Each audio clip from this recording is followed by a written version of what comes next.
പ്രശ്നങ്ങൾക്കൊടുവില് നവ്യ ഗർഭിണിയാണെന്ന വിവരം എല്ലാവരും അറിയുന്നുണ്ട് കേട്ടോ.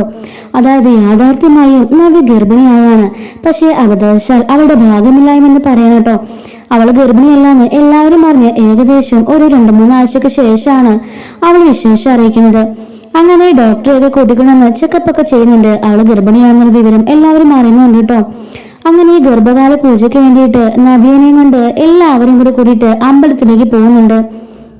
ഈ ഒരു സമയത്ത് അഭിയും ജലജയും എങ്ങനെയെങ്കിലും അവളുടെ കുഞ്ഞിനെ ഇല്ലാതാക്കാൻ വേണ്ടി പലതരത്തിലുള്ള പരിപാടികളും ഒപ്പിക്കുന്നുണ്ട് കേട്ടോ. അതിൽ നിന്നെല്ലാം നയന അവളെ രക്ഷപ്പെടുത്തി കൊണ്ടുപോകുന്നുണ്ട്. ഈ സമയത്തൊക്കെ നബിയുടെ മനസ്സ് മാറി നബി പൂർണ്ണമായിട്ടും നയനയുടെ കൂടെ തന്നെയാണ് കേട്ടോ. സഹോദരിയെ സ്നേഹിക്കുകയും അവളുടെ അമ്മയെ സ്നേഹിക്കുകയും അവളുടെ കുടുംബത്തെ സ്നേഹിക്കുകയും ഒക്കെ ചെയ്യുന്നുണ്ട്. അതുപോലെ തന്നെ അഭിയും ജലജയും തന്നെ ചതിക്കുകയാണെന്നും അവർക്ക് തന്നെ യാതൊരു താല്പര്യമില്ലെന്നും രണ്ടിനിട്ടും നല്ല പണി കൊടുക്കണമെന്നുള്ള കാര്യമൊക്കെ നവ്യ ചെയ്യുന്നുണ്ട്. അങ്ങനെ ആ അമ്പലത്തിലേക്ക് വന്ന് ഓരോരോ പൂജ കർമ്മങ്ങളായിട്ട് ചെയ്തുകൊണ്ടിരിക്കുകയാണ്. ഈ ഒരു സമയത്ത് അനിയും അനാമികയും കാണും കേട്ടോ കൂടെ. അവരെ കൊണ്ടും വരുന്ന കാലത്തെ പുതുമണവാളിന്റെ മണവാട്ടിയുമാണെന്ന് പറഞ്ഞുകൊണ്ട് അവരെ കൊണ്ടും ഓരോരോ പൂജകളും ചെയ്യിപ്പിക്കുന്നുണ്ട്. നയനയും ആദർശും അനിയും അനാമികയും അഭിയും നവ്യയും എല്ലാ പൂജകളും ചെയ്യാൻ കേട്ടോ. ഈ സമയത്ത് നവ്യക്ക് കുറച്ച് വയറൊക്കെ ആയിട്ട് നവ്യ പൂർണ്ണമായിട്ടും അവള് തന്റെ ഗർഭം പൂർണ്ണമായിട്ട് സ്വീകരിക്കുന്നുണ്ട്. അവളുടെ സൗന്ദര്യമൊന്നും അല്ല, ഒരു കുഞ്ഞാണ് വലുതെന്ന് മനസ്സിലാക്കിക്കൊണ്ട് നവ്യ ആ പൂജകളെല്ലാം തന്നെ പങ്കെടുക്കുന്നുണ്ട് കേട്ടോ. ഇതേ സമയത്ത് തന്നെ നമ്മുടെ അഭിയും ജലജയുടെ പ്ലാൻ ചെയ്യാണ്. നമുക്ക് അവളുടെ കുഞ്ഞിനെ ഇഷ്ടമില്ലെന്ന് ആരും മനസ്സിലാക്കരുത്. അവൾക്ക് വേണ്ടി നമ്മൾ എന്തും ചെയ്യാൻ തയ്യാറാണെന്ന് എല്ലാവരും മനസ്സിലാക്കണം. അതല്ലാന്നുണ്ടെങ്കിൽ അവൾക്ക് എന്തെങ്കിലും സംഭവിച്ചു കഴിഞ്ഞാല് ആ പഴി നമ്മുടെ തലയിൽ വീഴും. അതുകൊണ്ട് തന്നെ നീയും ഞാനും ഒക്കെ അവളെയും അവളുടെ കുഞ്ഞിനെയും പൊന്നുപോലെ നോക്കുന്നത് പോലെ എല്ലാവർക്കും ഫീൽ ചെയ്യണം. അങ്ങനെയെങ്കിലും മാത്രമേ നമുക്ക് അവളെ അപകടപ്പെടുത്തിയാൽ നമ്മുടെ നേരെ സംശയം വരാതിരിക്കുള്ളൂ എന്ന് ജലജ പറയാണ്. അപ്പൊ അഭി പറയാണ്, അത് ഞാൻ അമ്മയോട് അങ്ങോട്ട് പറയാൻ വരുമായിരുന്നു. എന്തായാലും നമുക്ക് അവളെ പൊന്നുപോലെ നോക്കുന്നത് പോലെ അഭിനയിക്കാം എന്നൊക്കെ പറയുന്നുണ്ട്. അങ്ങനെ ആ അമ്പലം എന്ന് വെച്ചാൽ കുറച്ച് ദൂരെയാണ് കേട്ടോ.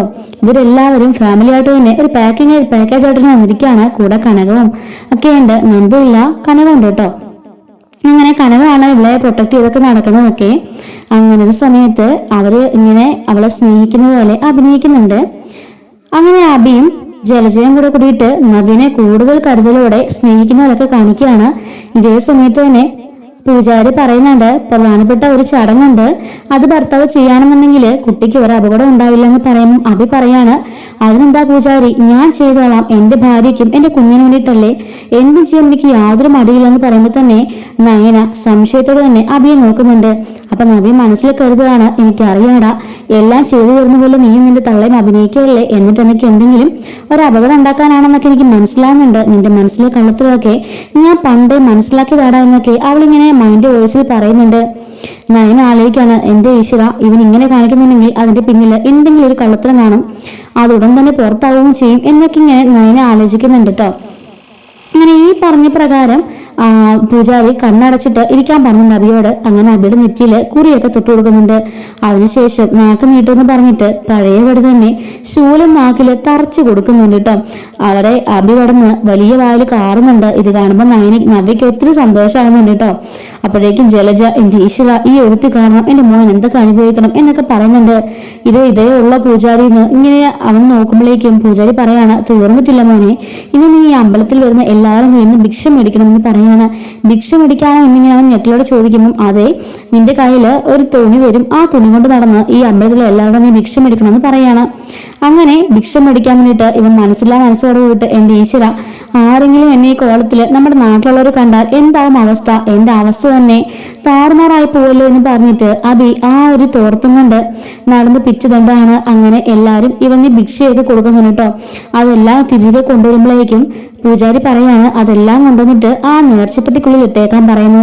അങ്ങനെ ആ നേർച്ചപ്പെട്ടിക്കുള്ളില് ആ ഒരു പണം മുഴുവനും അവൻ നിക്ഷേപിക്കുന്നുണ്ട് കേട്ടോ. അങ്ങനെ ആ നാക്കിൽ നിന്നും ശൂലം മൂരിയിട്ട് ഈ നാക്കിൽ ശൂലം തറച്ചുകൊണ്ടാണ് കേട്ടോ അവൻ ഈ ഭിക്ഷയൊക്കെ എടുക്കുന്നത്.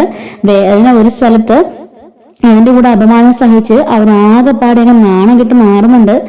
ലാസ്റ്റായിട്ട് അബിയുടെ ആ നാക്കയില് മരുന്നൊക്കെ വെച്ച് ഇങ്ങനെ ഭസ്മമൊക്കെ തടവി കൊടുക്കുന്നുണ്ട് പൂജാരി. അങ്ങനെ നബി എന്നിട്ട് സ്നേഹം അഭിനയിക്കുകയാണ്. അബിയേട്ടനെ ഒരുപാട് വേദനിച്ചോ, എന്തിനാ ഇങ്ങനെയൊക്കെ ചെയ്യാൻ പോയത്, ഒന്നും ചെയ്യണ്ടായിരുന്നു പറയാണ്. സാരമില്ല, നിനക്കും എന്റെ കുഞ്ഞിന് വേണ്ടിയിട്ടല്ല എന്നൊക്കെ പറഞ്ഞ് അബി വലിയ സ്നേഹം എല്ലാവരും മുമ്പിൽ കാണിക്കുന്നുണ്ട് കേട്ടോ. മുത്തശ്ശനും മുത്തശ്ശിയും ആദർശമൊക്കെ അവന്റെ ആ സ്വഭാവത്തിൽ ചെറിയ സംശയം ഉണ്ടെങ്കിൽ പോലും വിശ്വസിക്കുന്നുണ്ട്. ജലജ പറയാണ്, അത് സാരമില്ല, ഭാര്യമാർക്ക് വേണ്ടി ഓരോ ഭർത്താക്കന്മാർ എന്തൊക്കെയാ അനുഭവിക്കുന്നത്, നിനക്ക് അത്രയൊന്നും വന്നില്ലല്ലോ, ഇതൊക്കെ ഇവന് ചെയ്യാവുന്നതേ ഉള്ളൂ എന്നും പറഞ്ഞിട്ട് നവിയുടെ സൈഡ് ഓടിക്കാണ് കേട്ടോ ജലജ. എന്നിട്ട് ജലജയും അവയും മാറിപ്പോന്നിട്ട് പറയാണ്, എന്റെ നാക്ക് അവള് വേദനിപ്പിച്ചത്, എന്നിട്ട് അവള് ചിരിക്കുന്നത് ഞാൻ കണ്ടതാ, അവൾക്ക് ഇതിന്റെ ഇരട്ടി അനുഭവം കൊടുക്കണം അമ്മയെന്നൊക്കെ പറഞ്ഞ് പ്ലാൻ ചെയ്യുന്നുണ്ട്. അങ്ങനെ ജലജ എന്നിട്ട് പറയാണ്, സാരമില്ല, ഇതൊന്നും സാരമില്ല, എന്റെ മരുമോക്ക് വേണ്ടിട്ട് എന്തും ചെയ്യാൻ ഞങ്ങൾ തയ്യാറാന്നൊക്കെ പറയുമ്പോൾ പൂജാരി പറയുന്നുണ്ട്, ഇത്രയ്ക്ക് സ്നേഹനിധിയായ ഒരു അമ്മായിമ്മേനെ ഈ അമ്പലത്തെ ചരിത്രത്തിൽ ഞാൻ ആദ്യമായിട്ട് കാണുക. അതുകൊണ്ട് അമ്മായിമ്മ ഒരു പൂജ ചെയ്താൽ പിന്നെ ഇവരുടെ ഈ മോന്റെ അതുപോലെ തന്നെ മരുമകളുടെ ജീവിതം അത്രയ്ക്ക് സന്തോഷമായിരിക്കുമെന്ന് പറയാണ്. ഞാൻ ചെയ്യാം, എന്തുകൊണ്ടും ചെയ്തോളാം എന്നും പറഞ്ഞിട്ട് അവളിങ്ങനെ മഞ്ഞ സാരിയൊക്കെ കൊടുത്ത് അമ്പലത്തിൽ ഇങ്ങനെ വന്നിരിക്കുന്നുണ്ട് കേട്ടോ. അപ്പോഴേക്കും പൂജാരി പറയാണ്, ശരി കണ്ണടച്ചിരുന്നോളൂ എന്ന് പറയാണ്. അങ്ങനെ കണ്ണടച്ച് കൈവെപ്പ് പ്രാർത്ഥിച്ചുകൊണ്ടൊക്കെ ഇരിക്കുകയായിരിക്കും. ഒരു കൊട്ട നിറയെ തേങ്ങ കൊണ്ട് വെക്കുകയാണ്. അങ്ങനെ ഈ തേങ്ങ അടിച്ച് പൊട്ടിക്കണമെന്ന് പറയുന്നുണ്ട്.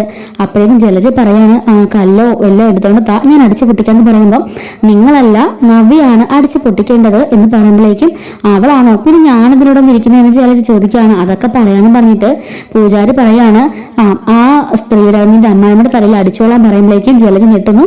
ഈശ്വര, എന്റെ തലയിലോ ഞാടിച്ചും ചത്തുപോകുകയും ചോദിക്കുമ്പോൾ പൂജാരി പറയുന്നുണ്ട്, അങ്ങനെയൊന്നും ഒരു കുഴപ്പം പറ്റില്ല, ഇത് ദേവിയുടെ മുമ്പിൽ വെച്ച് ദേവിക്ക് വേണ്ടി ചെയ്യുന്നൊരു ഒരു പൂജയാണ്, അതുകൊണ്ട് നിനക്കൊന്നും സംഭവിക്കില്ല, പേടിക്കണമെന്ന് പറയുമ്പോൾ, ഈശ്വര ഞാനില്ല എന്നും പറഞ്ഞിട്ട് ജലജ എഴുന്നേറ്റ് ഓടാൻ പോകുമ്പോഴേക്കും നവിയും നയനയും അതുപോലെ തന്നെ ചെറിയമ്മയൊക്കെ പിടിച്ചവിടെ ഇരുത്താണ്. അവിടെ ഇരിക്കുക, പൂജയല്ലേ നീ ചെയ്തോളാന്ന് പറഞ്ഞില്ലെന്ന് ചോദിച്ചിട്ട് അങ്ങനെ നവ്യ ഓരോ തേങ്ങയും ജലജയുടെ തലയ്ക്ക് അടിച്ചടിച്ച് പൊട്ടിക്കുകയാണ്. അയ്യോ ഈശ്വര, എന്നെ കൊല്ലുന്നേന്ന് പറഞ്ഞ് അവളോടൊന്ന് കാറുന്നുണ്ട് കേട്ടോ.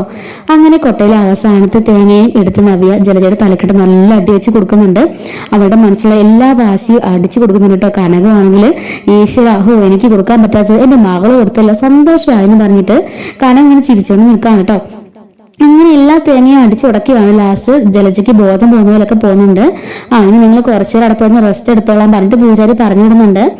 ചത്തില്ലേ ഞാനെന്ന് ചോദിക്കുകയാണ് ജലജ. അങ്ങനെയൊന്നും ഒരു കുഴപ്പം പറ്റില്ലെന്ന് ഞാൻ പറഞ്ഞില്ലെന്ന് ചോദിക്കാൻ കേട്ടോ പൂജാരി. അങ്ങനെ അവിടെ കൊണ്ട് മാറ്റിയിരുത്തി എല്ലാവരും അവളുടെ തലയൊക്കെ തിരുമ്മിയൊക്കെ കൊടുക്കുന്നുണ്ട്. അപ്പോഴേക്കും ഇങ്ങനെ ജലജ മനസ്സിൽ പറയാണ്, നീയും നിന്റെ അമ്മയും നിന്റെ അനിയത്തിയും കൂടിയിട്ട് എന്നെ ബലമായിട്ട് പിടിച്ചിരുത്തിയെന്ന് ഞാൻ മറന്നിട്ടില്ലടി, നിനക്കിട്ട് ഞാൻ വെച്ചിട്ടുണ്ട്, ആ കുഞ്ഞിനെ ഞാൻ ഈ ലോകം കാണിക്കില്ല, നിന്നെ ഞാൻ കാണിക്കില്ല എന്നൊക്കെ ആ സമയത്ത് ഇരുന്ന് ഇങ്ങനെ അവൾ മനസ്സിൽ കരുതിക്കൊണ്ടിരിക്കുകയാണ് കേട്ടോ. കനകം പറയാണ്, എന്റെ മോളെ എന്തായാലും എന്റെ മനസ്സ് നിറഞ്ഞു, ഇത്രയും കാലം നിങ്ങളെ ദ്രോഹിച്ച് ആ വീട്ടിൽ അത്രയും പ്രശ്നങ്ങൾ ഉണ്ടാക്കി ആ ഒരു കുടുംബം അലങ്കോലമാക്കുന്നുണ്ടല്ലോ, ദാ ഇവൾ ഒറ്റ ഒരുത്തിയാ, ഇവക്കിട്ട് ഈ ഒരു പണിയെടുക്കാൻ പറ്റിയതിൽ അമ്മയ്ക്ക് ഒത്തിരി സന്തോഷമുണ്ട് എന്നിങ്ങനെ കനകം പറയുന്നുണ്ട് കേട്ടോ. അപ്പോഴേക്കും നവ്യം നയനും നിന്ന് ചിരിച്ചുകൊണ്ട് നിൽക്കുന്നുണ്ട്. അപ്പൊ ഈ ഒരു സംഭവമൊക്കെ ആദർശ കേൾക്കുന്നുണ്ട് കേട്ടോ. ആദർശം ചെറുതായിട്ട് ചിരിയൊക്കെ വരുന്നുണ്ട്. കാരണം തന്റെ ചെറിയമ്മയാണെങ്കിൽ കൂടിയും ജലജയുടെ സ്വഭാവം ആദർശന് അറിയാമല്ലോ. ഈ ഒരു സമയത്തൊക്കെ ആദർശന് നയനോട് ചെറിയൊരു അടുപ്പമൊക്കെ സ്റ്റാർട്ട് ആവുന്ന ഒരു സമയം ആയിരിക്കും കേട്ടോ. അപ്പൊ ഇതിന്റെ ബാലൻസ് കുറച്ച് വീഡിയോസ് ഉണ്ട്. അപ്പൊ അതിന്റെ ബാലൻസ് ഒക്കെ നമ്മുടെ ചാനലിലൂടെ തന്നെ അപ്ലോഡ് ചെയ്യുന്നതായിരിക്കും. മിസ് ആവാതിരിക്കാൻ ചാനൽ സബ്സ്ക്രൈബ് സപ്പോർട്ട് ചെയ്യണേ. Thanks for watching.